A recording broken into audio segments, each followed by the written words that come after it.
وعدتموهم ولا تتخذوا منهم وليا ولا نصيرا إلا الذين يصلون إلى قوم بينكم وبينهم ميثاق أو جاء. அஸ்ஸலாமு அலைக்கும் வரஹ்மத்துல்லாஹி வபரகாத்துஹு. கண்ணியத்திற்குரிய இல்லாமல்ல அல்லாஹ் ஜல்ல ஷானஹு தஆலாவின் நல்லடியார்களே, இஸ்லாமிய குடும்ப அமைப்பிலே கணவன் மனைவிக்கு மத்தியில் நல்ல இணக்கமும் நல்லுறவும் நீடிக்க வேண்டும் என்பதற்காக அவங்களுடைய ஆசைகளை பூர்த்தி செய்கிற கடமையும் கணவன்மார்களுக்கு இருக்கிறது. மார்க்க அனுமதிக்கக்கூடிய வகையில் அவங்களுடைய ஆசைகளை பூர்த்தி செய்கிற அளவுக்கு நம்ம என்ன செய்யணும், நடந்து கொள்ள வேண்டும் என்பதனுடைய ஒரு பகுதியை நேற்றைய தினம் பார்த்தோம். எந்த அளவுக்கு நபிகள் நாயகம் ஸல்லல்லாஹு அலைஹி வஸல்லம் அவர்கள் மனைவிமார்களுடைய சந்தோஷங்களை பேணுவதில் அவங்களுக்கு உறுதுணையாக இருப்பதில் செயல்பட்டிருக்கிறார்கள் என்று சொன்னால், ஆயிஷா நாயகி அவங்கள்ட்ட கேட்கிறாங்க, மாக்கான நபி ஸல்லல்லாஹு அலைஹி வஸல்லம் யஸ்னவு ஃபீ பைத்திஹி, நபிகள் நாயகம் ஸல்லல்லாஹு அலைஹி வஸல்லம் அவர்கள் வீட்டுல என்ன செஞ்சிட்டு இருப்பாங்க? ஏன்னா பள்ளிவாசல்ல இருக்கிறது சஹாபாக்களுக்கு தெரியும். வீட்டுல அவங்க இருந்தாங்கன்னா என்னென்ன வேலையெல்லாம் பார்ப்பாங்க அப்படின்னு சொல்லி அது மனைவிமார்கள் மூலமாகத்தான் தெரிய முடியும். அப்ப வீட்டுல என்னென்ன காரியங்கள்ல அவங்க பங்கெடுத்துக் கொள்வார்கள் என்று ஆயிஷா நாயகி அவங்கள்ட்ட வந்து கேட்கிறாங்க. அப்ப அவங்க சொல்றாங்க, யகூனு ஃபீ மெஹ்னத்தி அஹ்லிஹி, நபிகள் நாயகம் ஸல்லல்லாஹு அலைஹி வஸல்லம் அவர்கள் குடும்பத்தார் செய்கிற வேலைகள் இருக்கு இல்லையா, அதுல துணையாக இருப்பார்கள். வீட்டுல வந்து மனைவிமார்கள் செய்கிற வேலைகள்னு சில வேலை இருக்கும், அந்த மாதிரி வேலைகள்ல வந்து அவங்களும் கூட மாட என்ன செய்வாங்க, ஒத்தாசையாக இருப்பார்கள் என்று ஆயிஷா நாயகி அவர்கள் பதில் சொல்றாங்க. இது புகாரில 676வது ஹதீஸ், 5363வது ஹதீஸ், 6039 ஆகிய இடங்கள்ல பதிவாயிருக்கிறது. அதே மாதிரி இன்னொரு அறிவிப்புல என்ன, இப்னு ஹிப்பான்ல வரக்கூடிய அறிவிப்புல நபிகள் நாயகம் ஸல்லல்லாஹு அலைஹி வஸல்லம் வீட்டுல இருக்கும் பொழுது அவங்களுடைய ஆடைகள்ல கிழிசல் இருக்குமேயானால் அவங்களே தைப்பார்கள், தன்னுடைய ஆடையை தாமே தைத்துக் கொள்வார்கள், தம்முடைய செருப்பை வந்து தாமே பழுது பார்த்துக் கொள்வார்கள்.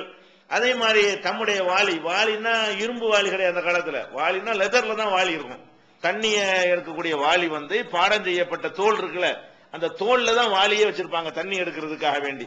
அதுல ஓட்டகட்ட வந்துச்சுன்னா இன்னொரு தோலை போட்டு ஒட்டி ஜாயிண்ட் பண்ணி என்ன செய்வாங்க, தக்கிவாங்க. அந்த மாதிரி தன்னுடைய வாளிக்கு ஒட்டு போடுற வேலையை கூட யார் செய்வா, நபிகள் நாயகம் ஸல்லல்லாஹு அலைஹி வஸல்லம் அவர்கள் செய்வார்கள் என்று இந்த செய்தியை நம்ம பார்க்கிறோம். அப்ப பெண்கள் வந்து வீட்டு வேலை செய்யணும்னு ஒரு பக்கம் சொன்னாலும் அந்த வீட்டு வேலையை அவங்க செய்து கொண்டிருக்கிற அந்த வேலையிலேயே நம்ம வீட்டுல இருந்தோமையானால் கூட மாட என்ன செய்யணும், எல்லாத்திலையும் ஒத்தாசை செய்யணும்.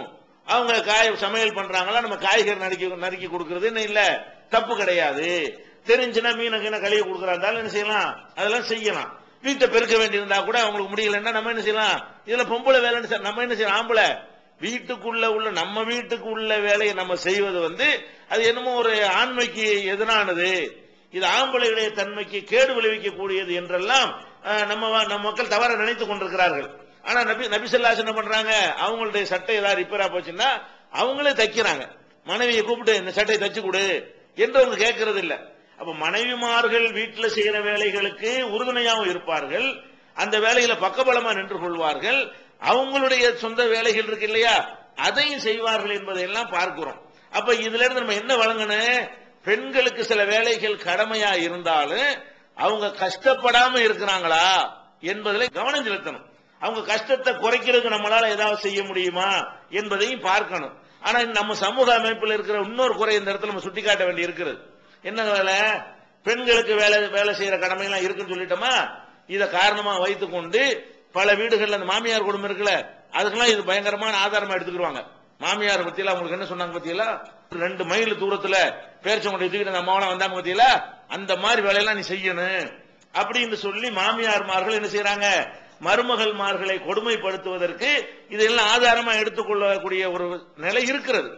ஆனா ரசூல் ஸல்லல்லாஹு அலைஹி வஸல்லம் எப்படி நடக்கிறாங்க, அவங்களுடைய வேலையுடைய சுமையை குறைக்கிறதுக்காக வேண்டி அவங்களும் சேர்ந்து பங்கெடுக்கக்கூடிய காட்சியை பார்க்கிறோம். அத மாமியார்கள் மருமகள்கிட்ட வேலை வாங்கலாம்னு சொன்னா அது நியாயமா இருக்கணும். எந்த ஒரு வேலையை நீங்கள் வாங்குறதா இருந்தாலும் என்ன இருக்கு, அது நியாயமானதானான்னு பார்க்கணும். பல குடும்பங்களை நம்ம என்ன பார்க்கிறோம், மாமியாரு ஒரு தள்ளாத வயசுல உள்ள மாமியார்னா அது ஒரு கணக்கு, அவங்களே படுக்கையில் இருக்கிறாங்க, அந்த மாதிரி மாமியார்னா மருமகனா என்ன செய்யணும், அந்த வேலையெல்லாம் செய்யணும். அது ஒரு வகையில் வச்சுக்கிறோமே. சில மாமியார்கள் வந்து அவங்களே திரகாத்திரமா இருப்பாங்க. நேற்று வரைக்கும் அவங்க தான் சோறாக்கி இருப்பாங்க. நேற்று வரைக்கும் வீட்டில் உள்ள எல்லா வேலையும் அவங்க தான் பார்த்திருப்பாங்க. ஒரு மருமகம் வந்த உடனே அவங்களும் இவங்களும் சேர்ந்து பங்கு வச்சுக்கிட்டு பாக்குறதுக்கு பதிலா என்ன பண்ணுவாங்க, உடனே படுத்துறது. மருமகம் வந்துட்டா உங்களுக்கு வேலை ரெஸ்ட், ஃபுல் ரெஸ்ட் என்று நினைத்து கொண்டு நமக்கு வேலை செய்ய முடியும் பொழுது கூடமாட நின்று அந்த மருமகளுக்கு வேலையை சேர்ந்து பகிர்ந்து செய்யறதுக்கு பதிலாக அவங்க தலையிலேயே எல்லா வேலையும் சுமத்தி விட்டு ஒரு வேலைக்காரியாக மாத்திரம் என்ன செய்யறாங்க, மருமகள் நடத்தினார்கள் என்று சொன்னா இது அநியாயம். ஏன், உனக்கு அந்த கடமை இருக்கு, உன் வீட்டுக்கு நீ வேலை செய்யணும், உனக்கு முடியும். நேற்று வரைக்கும் அதை செஞ்சுக்கிட்டு இருந்த நீ கைகால் உடைஞ்சு போயிடல, நீ தள்ளாத வயசுல படுக்கையில கிடக்கிற அளவுக்கு அந்த வயசு அடைஞ்சிடவும் இல்ல. போன வாரம் செஞ்ச நீ வந்து மருமக வந்தோன்னு செய்யாட்டி என்ன அர்த்தம்? அப்ப மருமகளை வந்து மகனுடைய மனைவியாக பார்க்கணுமே தவிர வேலைக்காரியா மட்டும் பார்த்திடக்கூடாது. வேலைக்காரியை விட மோசமா இன்னைக்கு மாமியார்மார்கள் மருமகள் என்ன செய்யறாங்க, நடத்தக்கூடிய காட்சியெல்லாம் பார்க்கிறோம். இன்னும் சொல்ல போனா பல வீடுகள்ல மருமம் வந்துருவாளா, இந்த மரும வயசுல அவங்களுக்கு வேற பொம்பளை பிள்ளைங்க இருக்கும்.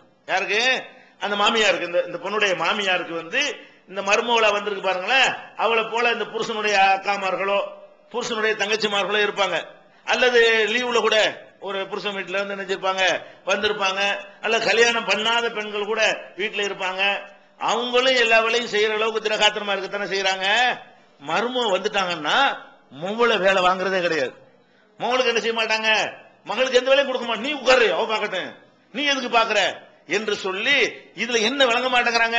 இப்படி நம்ம மகளை பழக்குனா போற வீட்டுல குப்பை கொட்டை ஏழ்மா ஒழுங்கா நம்ம எப்படி பழக்குனா ஒரு வீட்டுல போய் அது வாழ்க்கை நடத்த கூட யோசிக்காம, அப்ப நம்ம இதை யோசிக்கணும்ல. நீங்க பொம்பளை பிள்ளையை பெற்றாலும் என்ன நினைக்கணும், அஸ்மா ரலியல்லாஹு அன்ஹா அவர்களை வந்து எப்படி அபூபக்கர் ரலியல்லாஹு அன்ஹு அவர்கள் பயிற்சி கொடுத்து எல்லாத்துக்கும் தயார்படுத்தினார்களோ அந்த மாதிரி உங்க பொம்பளை பிள்ளையை நீங்க ட்ரைனிங் பண்ணுமா இல்லையா? உங்க மருமகள்கிட்ட எதிர்பார்க்கிற மாதிரி உங்க மகளையும் நீங்க என்ன செய்யணும், அந்த மாதிரி ட்ரைனிங் கொடுக்கணும்ல. அதே மாதிரி பாத்திமா ரலியல்லாஹு அன்ஹா அவங்க வந்து கை காட்சி போற அளவுக்கு திருகையில மாவரைச்சன்னு சொல்லி ரசூலுல்லாஹ்ட்ட முறையிட்டாங்களே. அப்ப அந்த அளவு அதையும் செய்யற அளவுக்கு தானே மகளுக்கு ரசூல் ஸல்லல்லாஹு அலைஹி வஸல்லம் வந்து ட்ரைனிங் கொடுத்தாங்க.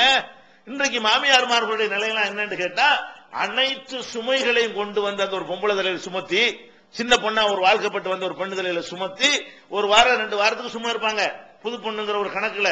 அதுக்கப்புறம் மொத்தத்தை நீ தலையில வச்சுட்டு வேலைக்காரிகள் கூட இவ்வளவு கொடுமைப்படுத்தப்பட மாட்டாங்க. அவ்வளவு மோசமாக வந்து எல்லா வேலைகளையும் போட்டு அவங்க இதுல வாங்குறது.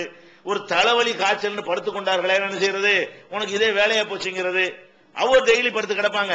ஒரு தலைவலி காய்ச்சல் ஒரு மருமகளுக்கு முடியாம ஒரு நாளைக்கு ஏதாவது சொன்னா அதை ஜீர்ணிக்க முடியாது. அது என்ன தலைவலி உனக்கு, எப்ப பார்த்தாலும் தலைவலிங்கிற என்றெல்லாம் சொல்லக்கூடியதெல்லாம் அந்த குடும்பங்கள்ல பாக்குறோம். இதெல்லாம் அநியாயம், இதெல்லாம் எல்லாம் ஏத்துக்கவே மாட்டோம். அப்ப நம்ம என்ன செய்யணும், பெண்களுக்கு மனைவியராக புகுந்த வீட்டுக்கு வரக்கூடியவங்களுக்கு எப்படி கடமை இருக்கிறதோ அதே மாதிரி மாமியாரா இருக்கக்கூடியவங்களுக்கு என்ன கடமை இருக்குது, இது நம்மளை நம்பி அடைக்கலமா வந்திருக்கிறது. இப்ப நம்ம மகனுக்கு வாழ்க்கைப்பட்ட காரணத்தினால் இந்த பெண்ணு வந்து எல்லாத்தையும் சகித்து கொண்டிருக்கிறது. அது தாய் தந்தையெல்லாம் விட்டுட்டு நம்ம வீட்டுக்கு வந்திருக்கிறது. நம்ம பொண்ணுக்கு நம்ம தாய் தந்தைய நம்ம இருக்கிறோம், இந்த பொண்ணுக்கு தாய் தந்தை வந்து அங்க இருக்கிறாங்க. எல்லாத்தையும் விட்டுட்டு நம்மளை நம்பி என்ன செஞ்சிருக்கு, வந்திருக்குது. நம்மளை எப்படி நம்ம மாமியார் கொடுமைப்படுத்துமோ நம்ம எப்படி ஃபீல் பண்ணோம். எல்லா மாமியாரும் நேற்று ஒரு மருமகளா இருந்தவோ தானே. அப்ப இந்த மாமியார்மார்கள் நம்ம மருமகளா இருக்கும் பொழுது நம்மளுக்கு இந்த மாமியார் என்னென்ன கொடுமையெல்லாம் செஞ்சது கொடுமைன்னு தெரிஞ்சிச்சோம். அதையும் உங்க மருமகளுக்கு செய்யும் உங்களுக்கு தெரிய மாட்டேங்குது. அப்ப இப்படி எல்லாம் அந்த மாமியார்களுக்கு பெரிய பொறுப்பு இருக்கிறது. ரசூல் ஸல்லல்லாஹு அலைஹி வஸல்லம் சொல்றாங்க, வேலைக்காரங்கள் நடத்துறது கூட இப்படி நடத்திடக்கூடாது. அபூதர் ரலியல்லாஹு அன்ஹு அவர்கள் சொல்றாங்க, அவங்க என்ன செய்யறாங்கன்னா தன்னுடைய வேலைக்கார ஒருத்தரோட சேர்ந்து ஒரு புறப்பட்டு வந்துகிட்டு இருக்கிறாங்க. ஆனா இவர் என்ன மாதிரி டிரெஸ் போட்டு இருக்கிறாரோ அதே மாதிரியான டிரெஸ் யாருக்கும் போட்டிருக்காரு, வேலைக்காரருக்கும் போட்டிருக்கிறாரு. அபூதர் அவர்களும் ஒரு டிரெஸ் போட்டிருக்கிறாங்க. அதே டிரெஸ் அதே கலர்ல அதே தரத்துல வந்து அவருடைய வேலையாளும் அந்த டிரெஸ் போட்டிருக்கிறாரு. இப்படி வந்த உடனே ஒருத்தர் கேட்கிறாரு, என்னங்க நீங்க போடுற மாதிரி ஒரு டிரெஸ்ஸையே உங்களுடைய வேலைக்காரனுக்கு போட்டிருக்கிறீங்க, ஒரே மாதிரி வர்றீங்கள என்ன அப்படின்னு கேட்கிறாரு. அப்ப அபூதர் ரலியல்லாஹு அன்ஹு சொல்றாங்க, நான் வந்து இவர்கிட்ட என்ன வேலைக்காரரா இருக்காரு, இவரை ஒரு ஒழுங்கா வேலை செய்யல, அவரை நான் கண்டிச்சேன். கண்டிக்கும் போது என்ன செஞ்சாங்க, ரசூல் ஸல்லல்லாஹு அலைஹி வஸல்லம் வந்து அதை பார்த்துக்கிட்டு இருந்தாங்க. கண்டிக்கும் போது என்னன்னு கண்டிச்சு விட்டேன், அவங்க அம்மாவை இழுத்து அவரை திட்டுறதுக்கு பதிலாக செய்யறது, அவங்க அம்மாவை இழுத்து ஒரு வார்த்தையை நான் சொல்லிவிட்டேன். அப்ப ரசூல் ஸல்லல்லாஹு அலைஹி வஸல்லம் கேட்ட உடனே ஐயர்தஹு பி உம்மிஹி, அவங்க தாயையோட இழுத்து நீ வந்து அவரை திட்டுறியா? இன்னக்க இம்ரவுன் ஃபீக்க ஜாஹிலியா, உங்ககிட்ட வந்து அறியாமை காலத்து குணம் இருக்கிறது, நீ செஞ்ச வேலை சரியில்லை என்று சொல்லிவிட்டு ரசூல் ஸல்லல்லாஹு அலைஹி வஸல்லம் சொன்னாங்க, உங்களுடைய ஊழியர்கள் உங்கள் கீழே இருப்பார்களே, ஆனால் அவங்களை நீங்க எப்படி நடத்தன, அவங்களுக்கு தாங்குற அளவுக்கு நீங்க வேலை கொடுங்க. கொஞ்சம் பெரிய வேலையா இருக்குமே ஆனால் நீங்களும் சேர்ந்து கூடமாட நீங்களும் சேர்ந்து கூடமாட ஒத்தாசையா இருக்கணும். ஒரு முதலாளி என்ன செய்யறாரு, ஒரு 25 கிலோ பொருளை ஒருத்தனை தூக்க சொல்றாரு. அந்த வேலைக்காரனுக்கு தூங்குற சக்தி இருந்து அவனை தூக்கிக்கிட்டான். 50 கிலோ தூக்க முடியாது, 50 கிலோ கொடுக்கிறாரு, தூக்க முடியாத ஒரு மனுஷனுக்கு. அப்ப என்ன செய்யணும், 2 பேர் நம்ம ஒரு கை போடணும். வேலைக்காரன் வேலை வாங்கும் பொழுது இவனுக்கு தூக்க முடியுமா, பெரிய வெயிட்டா இருக்குது, இந்த வெயிட்டான வேலையை நம்ம கொடுக்கிறோமே, அவனுக்கு முடியாட்டி நம்மளும் ஒரு கை போட்டாதானே சரியா வரும் என்று வேலைக்காரர்கள்ட்ட இப்படி நடந்து கொள்ளுங்கள் என்று ரசூல் ஸல்லல்லாஹு அலைஹி வஸல்லம் அவர்கள் எனக்கு உத்தரவிட்டார்கள். அன்னையிலிருந்து இன்னைக்கு வரைக்கும் நான் போற ட்ரெஸ் தான் இவருக்கு போட்டுட்டு இருக்கிறேன். நான் எந்த ஒரு கஷ்டமான வேலையும் கொடுக்கறது இல்ல. ஏதாவது கஷ்டமான வேலையை கொடுத்தேன்னு சொன்னா நானும் சேர்ந்துகிட்டு அவரோட சேர்ந்து செய்வேங்கிறாங்க. ஒரு வேலைக்காரனுக்கு எப்படின்னு சொன்னா, ஒரு உங்களுடைய குடும்பத்திற்காக வேண்டி எந்த ஒரு சம்பளத்தை எதிர்பார்க்காம அர்ப்பணிக்கிறதுக்காக வந்திருக்கிறாள உங்க மருமகள், அவளை எப்படி நடத்தணும்? அப்ப மருமகளை நடத்துற விஷயத்தில் நிறைய தவறு பண்றாங்க. அதுக்கு தான் ரசூல் ஸல்லல்லாஹு அலைஹி வஸல்லம் என்ன பண்றாங்க, தன்னுடைய வீட்டுல மனைவிக்கு வந்து அவங்க மாமியார் கொடுமையெல்லாம் இல்ல. ஆயிஷா நாய்க்கு மாமியார்லாம் கிடையாது, ரசூலுல்லாஹ்க்கு தாய் இல்ல. அவங்க வந்து சின்ன வயசுல இறந்துட்டாலும் அந்த மாமியார் குடும்ப பஞ்சாயத்தெல்லாம் இல்ல. ஆனால் தன்னுடைய மனைவி கஷ்டப்படுறாங்க என்று சொல்லி கணவன் கூடமாட ஒத்தாசை செய்யறாருன்னு சொன்னா அப்ப நம்ம எப்படி இதை எடுத்துக்கொள்வது? கணவன் எப்பவும் இருக்க மாட்டார், எப்பவும் மாமியார் இருப்பாங்கல்ல. ஒரு வீட்டுல வந்து தாய் இருந்தால், கணவனுடைய தாய் இருந்தான்னு சொன்னா அவங்களோட தான் வச்சு ஒன்னா இருப்பார்கள். அப்ப அந்த பெண்ணு வாடக்கூடிய கஷ்டத்தை எல்லாம் பார்த்துட்டு நீ விளைவிக்க நான் பாக்குறேன் அப்படின்னு சொல்லி நம்ம பிள்ளைக்கு எப்படி ட்ரைனிங் கொடுப்போமோ அந்த மாதிரி மாமியார் நடக்கலன்னு வைங்க. நான் ஏற்கனவே பல தடவை சொல்லி இருக்கிறோம், இந்த தொடர்லையும் சொல்லி இருக்கிறோம், யாருக்காவது அநீதி இழைத்த நிலையில நீங்கள் மறுமையில போய் நின்றீர்களே ஆனால் உங்க நன்மையெல்லாம் புனிங்கல்ல அங்க கொடுத்துருவான். அந்த மருமக சொல்லுவாளா இல்லையா? எந்த மருமகளாவது மாமியாரை பத்தி இப்படி சொல்லாம இருப்பாளா மருமையில? யோசிச்சு பாருங்க. இன்னைக்கு நாட்டுல, தமிழ்நாட்டில் எடுத்துக்கொண்டு எந்த மருமகையில அதெல்லாம் எழுப்பி கேட்டான்னு சொன்னா என்ன செய்வா? மருமையில கம்ப்ளைண்ட் பண்ணுவாளா இல்லையா? கொஞ்சம் நெஞ்சில கை வச்சு பாருங்க. ஆனா என்னன்னு கேட்டா பேலன்ஸ் ஆகிக்கிறது. வேணா இவங்களுக்கு வந்து அவங்க மாமியா நன்மை வந்துரும்ல, அது மாதிரி. அதனால தைரியமா இருக்கிறாங்க. மருமக வந்து மாமியா மேல போட்டா அந்த மாமியா என்ன செய்வா? அவன் மாமியா மேல போட்டு விட்டுருவா. இப்படியே ஒரு சங்கிலி தொடரா என்ன செய்யறது? இது ஒட்டுமொத்தமா அந்த தீமைகள் நடந்து கொண்டே இருக்கிறது. அப்ப இது என்ன நீங்க யோசிக்கணும், நம்முடைய அமல்களை இழந்துடக்கூடாது. நம்ம மகனுக்கு நம்ம கல்யாணம் பண்ணி கொடுத்துருக்கிறோம், அந்த வகையில் அவங்க நம்ம வீட்டுல இருக்கிறாங்க, அவங்களுக்கு இந்த உரிமை இருக்கு. வேலைக்காரி கிடையாது அவங்க, அவங்களுக்கு சொத்துல உரிமை இருக்கிறது. கணவன் இறந்துட்டாருன்னு வைங்க, அந்த பொண்ணுடைய புருஷன் இறந்துட்டாருன்னு சொன்னா அந்த சொத்துல கூட வந்து என்ன இருக்குது, அவங்களுக்கு 4ல் 1 பங்கு எல்லாம் கொடுக்க சொல்றான். அப்படி ரைட்டோட அவங்க வர்றாங்க. புள்ள இருச்சுங்க 8ல் 1 கொடுக்க சொல்லி எல்லாம் என்ன சொல்றான், தாய்க்கு 6ல் 1 கொடுக்க சொல்ற மாதிரி மனைவிக்கும் சொத்துல உரிமைங்கிற அளவுல என்ன செய்யறாங்க, அவங்க வீட்டுக்குள்ள அடியெடுத்து வைத்திருக்கிறார்கள். அதையெல்லாம் கவனத்துல கொண்டு மகன் வந்து சந்தோஷமா வைத்துக் கொள்ளணும், கவனிக்கணும். இந்த மாதிரி வேலைகள் நீங்க அளவுக்கு மேல அவங்க வேலையை சுமத்துனீங்க என்று சொன்னா மகனோட சந்தோஷமா இருக்க முடியுமா? இன்னும் சொல்ல போனா இந்த வேலையெல்லாம் விட்டு தள்ளுங்க. இந்த மாமியார்கள் மருமகளுக்கு செய்யற ஒரு பெரிய கொடூரம் என்னன்னு சொன்னா, இந்த இல்லற வாழ்க்கைக்கு தடையா இருக்கிறாங்க. எதுக்கு தடையா இருக்கிறாங்க? எல்லா மாமியார்களுமே அவங்க மகன் வந்து தன்னுடைய மருமகளோட அவனுடைய மனைவியோட சந்தோஷமா இருப்பது வந்து அவங்களுக்கு பிடிக்கிறது கிடையாது. தனியா உட்கார்ந்து புருஷனோட போய் பேசிட்டு இருந்தாங்கன்னா என்ன அங்க போய் என்ன ஒண்ணு பேசி வேற எங்க பேசுவாங்க? அங்கதானே பேசுவாங்க, பேசுற இடத்துல பேசிட்டு இருக்கிறாங்க. வெளியில உள்ள ஆள்கிட்ட பேசிட்டாங்க, அங்க என்ன எப்ப பார்த்தாலும் அங்கே உட்கார்ந்துட்டு இருக்கிற இப்படி எல்லாம் சொல்லி அதை சொன்ன பொம்பளை கண்டமாக ஒரு வெக்கம் ரோஷம் வரும்ல, அசிங்கமான அர்த்தம் வர்ற மாதிரி குத்தி காட்டிடுவாங்க. அப்ப அந்த பொம்பளை என்ன செய்ய, அந்த பொண்ணு என்ன செய்யும், புருஷனோட சந்தோஷமா நிக்கலன்னு நினைச்சா கூட மும்மாடி மாமியா இருக்காள பயந்துகிட்டு என்ன செய்யாது, புருஷனுக்கு பக்கத்துல போய் நிக்காது, பயந்து. அந்த மாதிரிலாம் இருக்குதுங்க. சந்தோஷமா பூ வச்சுக்கிற முடியாது, சந்தோஷமா ஒரு நல்ல ட்ரெஸ் எடுத்து போட முடியாது, என்னடி எப்ப பார்த்தாலும் மினிக்கிட்டு இருக்க, இப்படிலாம் சொல்லக்கூடிய மாமியாரெல்லாம் இருக்கிறாங்க. இதெல்லாம் பெரிய கொடூரம், இதெல்லாம் அநியாயம். இதெல்லாம் அல்ல லேசில விட மாட்டான். இந்த மாதிரி செய்யக்கூடியவர்களுக்கு வந்து அந்த பெண்ணுடைய மனசுல எல்லாமே பதிஞ்சிருக்கு. நியாய தீர்ப்பு நாள்ல வச்சு அம்புட்டையும் எல்லாம் கேட்பான். நம்ம எப்படி நினைக்கணும், இன்னொன்னையும் கவனிக்கணும். உலகத்து கணக்கையாவது பார்க்கணும்ல. நீங்க இவ்வளவு அநியாயம் பண்றீங்கல்ல, எவ்வளவு நாளைக்கு நீங்க பண்ணுவீங்க? ஒரு கணக்கு தான், நல்லா தெரிஞ்சுக்கிறீங்க. மாமியார் மாற அதிகாரம்லாம் ஒரு அளவுக்கு தான். அவளுக்கு ஒரு புள்ள பிறந்து கொஞ்சம் ஸ்டடியான நேரத்தில் என்ன செய்வா, பொசிஷன் மாறிக்கிறப்பணும். அது வரைக்கும் தான் பையன் என்ன செய்வான், அவங்க சொல்ல கேட்டுட்டு இருப்பான். அவளுக்கும் வாரிசு கிரிசு வந்துச்சுன்னு வைங்க, அப்ப அதிகாரம் என்ன செய்யும், அப்படி டிரான்ஸ்பர் ஆகி போயிடும். மருமகைக்கு அதிகாரம் போயிருமா, அப்ப உங்களை என்ன செய்வா, சேர்த்துக்கிட்டு பழைய கணக்கெல்லாம் தீர்க்க ஆரம்பிப்பா. அப்படி கஷ்டப்படுறீங்களா இல்ல எத்தனை பேரு? நம்ம என்ன நினைக்கணும், நம்ம மகள் நம்மளோட இருக்க மாட்டாள். ஒவ்வொரு மாமியார் விளங்க வேண்டும், நம்ம மகள் நம்மளோட இருப்பாளா? நீங்க பொம்பளை பிள்ளை மேல பாசம் காட்டுறீங்க, காட்டுங்க. உங்க மகள் உங்களோட இருப்பாளா?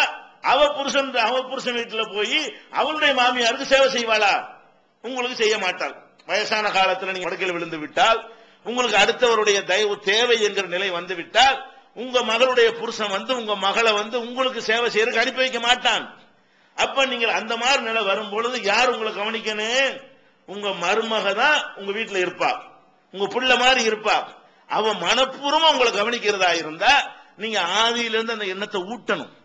புள்ள மாதிரி அந்த அன்பை செலுத்தி வளர்த்திருந்தீங்கன்னு சொன்னா உங்களுக்கு ஒண்ணு துடிச்சு போயிருவாங்க. இவதான் மகை. இனிமே பெத்த மகள் எந்த தாய்க்கும் உதவ மாட்டாள், எந்த தகப்பனுக்கு உதவ மாட்டாள். வரப்போவ ஒரு விருந்தாளி மாதிரி இருக்கும். ஒரு ஆரம்பத்தில் கொஞ்ச நாளைக்கு அது கூட இருக்கும், அப்புறம் அது குறைஞ்சு போயிரும். வருஷ கணக்கில் தகப்பனை பார்க்காத பெண்கள்லாம் இருக்கிறார்கள், வருஷ கணக்கில் தாயை பார்க்காத பெண்கள் எல்லாம் இருக்கிறார்கள், புருஷன் வீட கதின்னு இருக்கிறார்கள். 5 வருஷத்துக்கு ஒருக்கா போனாலே ஆச்சரியம். வெளியூர்களுக்கு கூட்டிட்டு போயிட்டான்னு வைங்க, அப்படி பள்ளிக்கூடம் அப்படி இப்படி செட் ஆகி போயிடுதா. சொந்த ஊருக்கு போய் அவங்க அம்மாவை பார்க்கிற வாய்ப்பு கூட யாருக்கு இல்ல, ஒரு பெண்ணுக்கு இருக்க மாட்டேங்குது. அப்ப எப்படி ஒரு தாயை அவ தன்னுடைய மகள் கவனிப்பான்னு நினைக்கிறது? அப்ப அந்த தாய் என்ன நினைக்கணும், நம்ம மகள் நம்மளை கவனிக்க முடியாது, நினைச்சாலும் அவளால் கவனிக்க முடியாது. அவங்க வீட்டுல உள்ளவங்க கவனிக்க விட மாட்டாங்க, நம்மளை யார் கவனிப்பா, நம்ம மருமக தான் கவனிப்பா. இப்படி நினைத்து விட்டார்களே ஆனால் அவங்களுடைய எதிர்கால பாதுகாப்பை கருத்தில் கொண்டு ஒழுங்கா நடத்தி விடுவார்கள். உலகத்திலையும் நல்லா இருக்க முடியாது. யாரெல்லாம் கொடுமைப்படுத்தினார்களோ அவங்களெல்லாம் கொடுமைப்படுத்தப்படுகிறார்கள். அதே மகனை வச்சு தெருவில் வெளியேற்றுறா. எத்தனை மருமகள் பார்த்திருக்கிறோம். தாய் பெற்ற தாய மகங்காரன் என்ன செய்யறான், ஒரு கட்டத்துல தூக்கி வெளியேற்ற, விட்டு வெளியே போங்கிறான் தாய. எதுக்காக வேண்டி அந்த கொடுமையெல்லாம் அவன் லிஸ்ட் போட்டு வச்சிருக்கிறா. அவளுக்கு ஒரு டைம் வரும், சேர்த்து போட்டு அவனுக்கு கரெக்டா சாவியை கொடுத்து உன் தாய் ரொம்ப கொடுமைக்காரி என்கிற மாதிரி போட்டு, உங்க வளர்ச்சி அவளுக்கு பிடிக்கல, உங்க பிள்ளையுடைய வளர்ச்சி பிடிக்க மாட்டேங்குது என்று போட்டு விட்டான்னு வைங்க, கடைசியில முதியோர் எழுத்துக்கு தான் கொண்டு வரணும். வருதா? அப்படி வருதா இல்லையா? அந்த மாதிரி ஆக்கி போடுறாங்க. அப்ப நம்ம என்ன பண்ணணும், ஒரு பெண்ணை நம்ம வீட்டுக்கு எடுத்தோம் என்று சொன்னால் குடும்பத்துல இவதான் நமக்கு உறுதுணையா நிற்கக்கூடியவள். நம்முடைய பெண் மக்கள்கள் இல்ல, நம்முடைய மருமகள்மார்கள் தான் நம்மளை கவனிப்பார்கள் என்பதை கவனத்தில் கொண்டு பாசம் செலுத்தி நீங்க பழகி பாருங்க. குடும்பமும் நல்லா இருக்கு, அநீதி வைத்தவர்களும் ஆக மாட்டீங்க, எதிர்காலத்தில் உங்களுக்கு பாதுகாப்பானதாகவும் இருக்கு. பல வகையில் இது உங்களுக்கு நன்மை தரும். துன்யாவிலே நன்மை, ஆகிரத்திலே நன்மை. உங்க மகனும் சந்தோஷமான முறையில இல்ல. இந்த பஞ்சாயத்தை தீர்க்கிறதுல என்ன செய்வான், எத்தனை ஆம்பளை பாரு. ஆம்பளைக்கு என்னங்க பெரிய பிரச்சனை குடும்பங்கள்ல, நீங்க நல்லா கேளுங்க. ஒரு ஆம்பளைட்ட போய் என்னடா உங்க வீட்டுல பிரச்சனைன்னா, மாமியாமா ரொம்ப பிரச்சனை தான்மா முக்காவாசி வீடுகள்ல. அதான் நான் சொல்லக்கூடிய இந்த கல்யாணம் ஆகி ஒரு 10 வருஷத்துக்குள்ள இருக்கிற யாரா இருந்தாலும் சரி, 10 வருஷம் கடந்துட்டா அதிகாரம் மாறிக்கிறதுல அப்ப இல்ல. ஸ்டார்டிங்ல பாத்தீங்கன்னு சொன்னா வெளியே பள்ளியாசல உட்காந்து, என்னடா பள்ளியாசல உட்காந்து இருக்கிற, இங்க போனா அம்மா அதை சொல்றாங்க, அங்க போனா பொண்டாட்டியாவை சொல்றா, தாங்க ஏழல ஊருக்கு போக மாட்டாங்கிறான். ஏன்டா 4 வருஷமா ஊருக்கு போல, போனா இவ ஒரு பக்கம் சொல்றா, அவ ஒரு பக்கம் சொல்றா, ஒருப்புமே இல்லைங்கிறான். எப்படி வெறுத்து போயிடறான்னு சொன்னா, இந்த மாமியார் மருமகள் பொண்டாட்டிங்க தாயும் போடக்கூடிய சண்டையை பார்த்து விட்டு அவன் வெளி உலகத்துல சம்பாதிக்கிறதுல பின்னடைவு ஏற்படுகிறது, அவனுடைய நிம்மதி குலைந்து போய் விடுகிறது. ஏண்டா வீட்டுக்கு போறோம்னு நினைக்கிற மாதிரி ஆக்குறாங்களா இல்லையா? வீட்டுல வந்தா சந்தோஷமா மகன் இருப்பான்னு பார்த்தா வெளியில் டென்ஷன்லாம் இருக்கிறது. அந்த டென்ஷன்லாம் இறக்கி வைக்கிறதுக்காக வேண்டிய எல்லாம் ஒரு தாம்பத்திய வாழ்க்கைன்னு ஒன்று தந்திருக்கிறான். அப்படி வந்துட்டு நம்ம சந்தோஷமா இருக்கலாம்னு வந்தான்னு சொன்னா பஞ்சாயத்துக்கு என்ன செய்யும், தாய்க்கு மகளுக்குள்ள பஞ்சாயத்து தான் கேட்டுட்டு இருக்கணும். அப்புறம் ராத்திரி பூரா தூங்க முடியாது. இங்கிட்டு பேசினாலும் பயமா இருக்கு, அங்கிட்டு பேசினாலும் பயமா இருக்கு. நியாயம் இருந்தா கூட பேச யோசிப்பான். என்ன பொண்டாட்டி வந்தவொடனே எங்களை மறந்துட்டீங்களா, நியாயத்தை பேசினா கூட என்ன செய்வான், அம்மாக்காரி பொண்டாட்டி வந்தோடனே எங்களுக்கு நாங்கெல்லாம் தெரியலையான்னு கேட்பாளா. அதுக்கு பயந்துகிட்டு உம்மா சொல்ற அநியாயத்துக்கு தலையாட்டிக்கிடுவான், பொண்டாட்டி சொல்ற அநியாயத்துக்கு தலையாட்டிக்கிடுவான். இப்படியே இருந்துகிட்டு மண்டை காஞ்சி போறானா இல்லையா? அப்ப நிறைய பேருடைய வாழ்க்கையில நிம்மதி எங்க தொலைது நீ கேட்டு பாத்தீங்கன்னா, இளைஞர்கிட்ட கேட்டு பாருங்க. ஒரு 35 வயசுல உள்ள எல்லாருக்குமே அவங்க மாமியாரோட உமா அப்பாவோட இருக்கக்கூடியவர்களா இருந்தார்களே, ஆனால் அவங்களுடைய ஒட்டுமொத்த நிம்மதியை யார் குலைக்கிறாங்க, மாமியார் மரும பஞ்சாயத்து தான் குலைக்க. அப்ப எப்படி ஆம்பளைக்கு நிம்மதியா இருக்க முடியும்? எப்படி ஆம்பளை முன்னேறுவான்? அவன் எப்படி தொழில் பண்ணுவான்? அங்க வீட்டுல உள்ள வந்து நிம்மதியா சந்தோஷமா இருந்துட்டு போனா தானே அடுத்த நாள் போய் தொழில சந்தோஷமா செய்வான். வீட்டுல டென்ஷனா இருந்துட்டு போது கடைக்கு வந்தான்னு சொன்னா வியாபாரத்தை முன்னேற்ற முடியுமா? பொருளாதாரத்துல மேல வர முடியுமா? எல்லாம் பாதிச்சு நாசமா போகுது. அப்ப இதனால என்ன செய்யணும், மாமியாரா இருக்கு இல்ல, எல்லாரும் நாளைக்கு மாமியாராவும் இருப்பீங்க, மருமகளா ரெண்டு ரோல் எல்லாத்துக்கும் இருக்கிறது. அப்ப மருமகள்ங்கிற வகையில அவங்க ரோலை அவங்க கரெக்டா செய்ய வேண்டும். மாமியார்ங்கிற ரோல் அவங்க எடுக்கக்கூடிய நேரத்தில் என்ன செய்யணும், அவங்க அந்த ரோலை கரெக்டா செய்ய வேண்டும். ரெண்டு ரோலும் ஒருத்தர் தான் அடைகிறாங்க, அதை கவனித்துக் கொள்ள வேண்டும். ஆனா இது அல்லாஹ்வுடைய கிருபையில மாமனார்கள் பெற்றுங்க, எங்கேயும் மாமனார் கொடுமையே கிடையாது. ஆம்பளையை பொறுத்த வரைக்கும் நம்ம பொண்டாடி தான் தப்பு பண்றா, மருமகளை கொடுமைப்படுத்துறா என்று உணர்ந்த மாமனார்மார்கள் நிறைய பேர் இருக்கிறாங்க. அப்ப பெண்கள் மாத்திரம் எப்படி செய்யறீங்க, உங்க குணமே தப்புன்னு விளங்குதா இல்லையா? என் பொம்பளை மாத்திரம் ஒரு பொம்பளைக்கு அநியாயம் செய்றீங்க, இதை கவனத்தில் கொண்டு மாமியார்கள் என்ன செய்யணும், ஒரு பிள்ளை மாதிரி உங்க மகள் மாதிரி நினைங்க, மகதான் அது, மகளை போல நீங்க என்ன செய்யணும், கவனித்துக் கொள்ள வேண்டும் என்பதை வைத்துக் கொள்ள வேண்டும். அடுத்ததாக இன்னொரு சில விஷயங்கள், குடும்பத்தில் இருக்கக்கூடிய நேரத்தில் ஒரு ஆம்பளை ஒரு மிஷின் மாதிரி இருக்கக்கூடாது. வீட்டுல வந்தா என்ன செய்யறது, ஒரு எந்திர மாதிரியான ஒரு அமைப்பு இல்லாம பிள்ளைகளோட நல்லா கொஞ்சம் விளையாடுறது, மனைவிட்ட சந்தோஷமா இருக்கிறது, தமாஷ் பண்ணிக்கிறது, இது மாதிரி எல்லாமே என்ன செய்யறது, மார்க்கத்துல அது அனுமதிக்கப்பட்டதாக இருக்கிறது. அது மாதிரி நம்ம அது மாதிரி தான் வீட்டுக்குள்ள இருக்கணுமே. வெளியே தான் எந்திர மாதிரி இருந்துட்டு வந்துடுறீங்க, கடை தொழில வியாபாரம் ஒரு மாதிரியா இருந்துட்டு வந்துடுறீங்க. வீட்டுக்குள்ள வந்தா என்ன செய்யணும், ஒரு கலகலப்பா இருக்கணும், விளையாட்டா இருக்கணும், ஒரு தமாஷ் பண்ணிக்கிறேன்னு ஒருத்தர் அது மாதிரிலாம் இருந்தா தானே செய்யும் இல்லற வாழ்க்கை இனிக்கும். நபிகள் நாயகம் ஸல்லல்லாஹு அலைஹி வஸல்லம் என்ன செய்யறாங்கன்னு கேட்டா, நம்ம ஏற்கனவே சொல்லி இருக்கிறோம் அந்த ஜாபிர் ரலியல்லாஹு சம்பவம். ஜாபிர் ரலியல்லாஹு கல்யாணம் பண்ணிட்டான்னு சொன்ன உடனே அப்புறம் ரசூலுல்லாஹ் என்ன கேட்பாங்க, ஏப்பா நீ இளைஞனா இருக்கிறீங்கள, ஒரு இளம் பெண்ணை கல்யாணம் பண்ணிட்டீங்கன்னா ஒருத்தர் நல்லா கேலி பண்ணிக்கிறீங்க, ஒருத்தர் விளையாண்டுக்கிறீங்க, ஒருத்தர் மகிழ்ச்சி சிரிப்பு ஊட்டிக்கிறீங்க. சிரிப்பு மூட்டணுமா, கணவன் மனைவி சிரிப்பு மூட்டுறதுங்கிறது ஒரு வாழ்க்கையுடைய அர்த்தம். அப்படி சொல்றாங்க, துலாஹி குஹா ஓ துலாஹி குக்க, நீ அவளுக்கு சிரிப்பு மூட்டுவாய், அவள் உனக்கு சிரிப்பு மூட்டுவாள். சிரிப்பு மூட்டுறன்னு அர்த்தம் மிஷினு மாதிரி வரக்கூடாது, வந்து அள்ளி போட்டு தின்னுட்டு படுத்து அப்படி போயிடக்கூடாது. என்ன செய்யணும், அது இப்படி நண்பர்கள்ட்ட நீங்க ஜாலியா பழகிக்கிறீர்களோ, ஜோக் அடித்துக் கொள்கிறீர்களோ, தமாஷ் பண்ணி கொள்கிறீர்களோ, கேலி பண்ணி கொள்கிறீர்களோ, அந்த மாதிரி எல்லாம் இருக்கணுமா இதுல குடும்ப வாழ்க்கையில. அப்படி இருக்குமேப்பா, நீ உனக்கு வயசுக்கு மூத்த ஒரு பெண்ணை கல்யாணம் பண்ண, அப்படிதான் விளையாடுறது ஜாலியா இருக்கிறது அதெல்லாம் கொஞ்சம் பாதிக்குமே என்று ரசூல் ஸல்லல்லாஹு அலைஹி வஸல்லம் அவர்கள் ஜாபிர் ரலியல்லாஹு அன்ஹு சொன்னார்கள்ங்கிற அந்த செய்தியை புகாரில 5367 6387 ஆகிய ஹதீஸ்கள்ல பார்க்கலாம். அப்ப வீட்டுக்குள்ள என்ன செய்யணும், கலகலப்பா இருக்க வேண்டும். இன்னும் சொல்ல போனால் நபிகள் நாயகம் ஸல்லல்லாஹு அலைஹி வஸல்லம் காலத்துல ஹன்லலா என்ற ஒரு சஹாபி அவங்க என்ன பண்றாங்கன்னு கேட்டா, ரசூல் ஸல்லல்லாஹு அலைஹி வஸல்லம் சபையில உட்கார்ந்து இருக்கிறாங்க. உட்கார்ந்து இருக்கும் பொழுது சொர்க்கத்தை பத்தி நரகத்தை பத்தி பயங்கரமா ஒரு பயம் வர்ற மாதிரி ரசூல் ஸல்லல்லாஹு அலைஹி வஸல்லம் அவர்கள் உரை நிகழ்த்துறாங்க. அப்படியே அழுவுற அளவுக்கு நரகத்தை பத்தி பேசினா பயம் வரும்ல, நரகத்துல என்னென்னலாம் இருக்குங்கிறதெல்லாம் ரசூல் ஸல்லல்லாஹு அலைஹி வஸல்லம் எடுத்து சொல்லும் பொழுது அப்படியே நடுங்குறாங்க. அம்மாடி எப்படிப்பட்ட வாழ்க்கை நம்ம காத்துக்கிட்டு இருக்கிறது. அப்படி நரகத்தையே பயம் ஊட்டப்பட்ட ஒரு ஆள் வெளியில சிரிக்க இயலுமா, ஜாலியா இருக்க இயலுமா, இருக்க இயலாது தானே. அப்ப அந்த மாதிரி ரசூல் ஸல்லல்லாஹு அலைஹி வஸல்லம் அந்த சபையில இருந்து விட்டு வரும் பொழுது நான் இறுக்கமா பயந்து நடுங்கியவனாக நான் என்ன செய்ய வீட்டுக்குள்ள வருவேன். வீட்டுக்குள்ள புள்ள குட்டிகள் எல்லாம் பார்த்த உடனே பிள்ளைகளை கொஞ்சறது என்ன, கொண்டாட்டிட்டு ஜாலியா இருக்கிறது என்ன, தமாஷ் பண்றது என்ன, இப்படி நான் நடக்க ஆரம்பிச்சிருவேன். ஹன்லலா சொல்றாரு, ரசூலுல்லாஹ் சபையில இருக்கும்போது ஒரே சொர்க்கம் நரகம் ஆகிரத்து மர்ம விசாரணை மகசூர் இப்படி போயிட்டே இருக்கிறது. வீட்டுக்கு வந்துட்டு என்ன வருது, கொண்டாட்டி பிள்ளை கொஞ்சம் கட்டி பிடிக்கணும் இப்படி நினைப்பு வருதுங்கிறார் அவர். இந்த மாதிரி டைப்ல நான் மாறிக்கிறேனே, அப்ப நம்ம சரியில்லை அவர் நினைக்கிறாரு. நம்ம சரியில்லையே, அரை மணி நேரத்துக்கு முந்தான நரகத்தை பத்தி ரசூலுல்லாஹ் பேசினாங்க, அதை பார்த்து பயந்துகிட்டுல வந்தோம், அதையெல்லாம் தூக்கி ஓரம் கட்டி வச்சுட்டு இப்படி நம்ம மனைவியை கண்டவன் என்ன செய்யறோம், இப்படி நம்ம வேற மாதிரி மாறிக்கிறோமே, கொஞ்சிறமே, விளையாடுறமே, சிரிக்கிறமே, இதெல்லாம் சரியாண்டவருக்கு என்ன ஆகுது, ஒரு ஃபீலிங் ஆகுது. அப்போ வெளியே வர்றாரு, அபூபக்கரை போய் தேடி போறாரு. அபூபக்கரே, ரசூலுல்லாஹ்ட்ட போனோம் நம்ம எப்படி எப்படி இருக்கிறோம், வீட்டுக்கு அப்படி மாறி போடுறோமே, ரசூலுல்லாஹ்வுடைய சபையில இருக்கும்போது ஒரே ஆகிரத்து சொர்க்கம் மர்ம துன்யா பத்தியே மறந்துடுறோம்ல, அந்த மாதிரி நல்ல விஷயங்கள் சொல்றாங்கல்ல, இப்படி நம்ம இருக்கிறோமே சரியானவன. ஆமாப்பா உன் கேஸ் தான் என் கேஸ் அவர் சொல்றாரு. யாரு ஹன்லலா அப்படின்னு சொன்னா அபூபக்கர் சித்திகே என்ன சொல்லி இருக்கிறாங்க, அவங்களுக்கு அப்படித்தான் வருமா, ரசூலுல்லாஹ் சபையில இருந்தா மட்டும்தான் இந்த மாதிரி வருமா. அபூபக்கருக்கு இந்த உம்மத்திலே ஃபர்ஸ்ட் அவர் தான். அபூபக்கர் யாரு, ஒட்டுமொத்த இந்த உம்மத்திலேயே முதல் இடம் ஒரு ஆளுக்கு இருக்குன்னா யாருக்கு தான், அபூபக்கர் சித்திக் ரலியல்லாஹு அன்ஹு. அந்த ரசூலுல்லாஹ்வுடைய உம்மத்திலே முதலிடம் யாருக்கு தான், ஆட்சியிலையும் அதிகாரத்துல மாத்திரம் இல்லாம மறுமையுடைய தரஜாவிலையும் எல்லாத்திலையும் அவர் தான் இந்த உம்மத்திலே சிறந்தவர். அப்படிப்பட்ட ஒரு சிறந்த ஒரு சஹாபிக்கு கூட ரசூல் ஸல்லல்லாஹு அலைஹி வஸல்லம் சபையில இருக்கும் பொழுதுதான் அந்த இறையச்சம் அந்த மறுமை நரகத்தை பத்தின பயங்கள் இருக்கிறது. வீட்டுக்கு போயிட்டாங்கன்னு சொன்னா அப்படி ஒண்ணு இல்லாட்டி எப்படி ஒருத்தர் நடப்பான், ஜாலியா ஒரு கவலை எதுவுமே இல்லாம நம்ம உலகத்துல இந்த மாதிரி என்ஜாய் பண்றதுக்கு தான் வந்திருக்கிறோம் என்கிற மாதிரி நினைப்பாங்கல்ல, அப்படித்தான் நான் இருக்கிறேங்கிறார். யாரு? அபூபக்கர் சித்திக் சொல்றாரு, ஓங்கதை தான் ஏங்கதையும். அப்ப என்ன செய்யறாங்க, நம்ம ரசூலுல்லாஹ் போய் கேட்போம், இத நம்ம செய்யற சரியான்னு தெரியலையே. அங்க இருக்கும்போது அல்லாஹ் பத்தி பேசினா பயப்படுறோம், வீட்டுக்கு வந்தோம்னா அந்த அல்லாஹ் பத்தி மறக்கிற மாதிரி நடந்துக்கிறோம், நரகத்தை பத்தி யாவுமே வரமாட்டேங்குது என்னன்னு சொல்லி வெளியே வர்றாங்க. ரசூல் ஸல்லல்லாஹு அலைஹி வஸல்லம் எழுத்து வர்றாங்க. வந்தவொடனே என்ன செய்யறாங்க, ரசூல் ஸல்லல்லாஹு அலைஹி வஸல்லம் போய் நாஃபக ஹன்லலா, இந்த ஹன்லலா இருக்கிறேனே நான் ஒரு முனாஃபிக் ஆயிட்டேங்கிறார். அவர் என்ன ரசூலுல்லாஹ் என்ன செய்றாரு, நான் ஒரு முனாஃபிக் ரெட்ட வேஷம் தானே, அவருக்கு இது ரெட்ட வேஷம் நினைக்கிறார். ஆனா பள்ளிவாசலுக்கு ரசூலுல்லாஹ் போனா ஒரு மாதிரி நினைப்பு வருது, வீட்டுக்கு போனா வேற மாதிரி மாறிக்கிறோம்.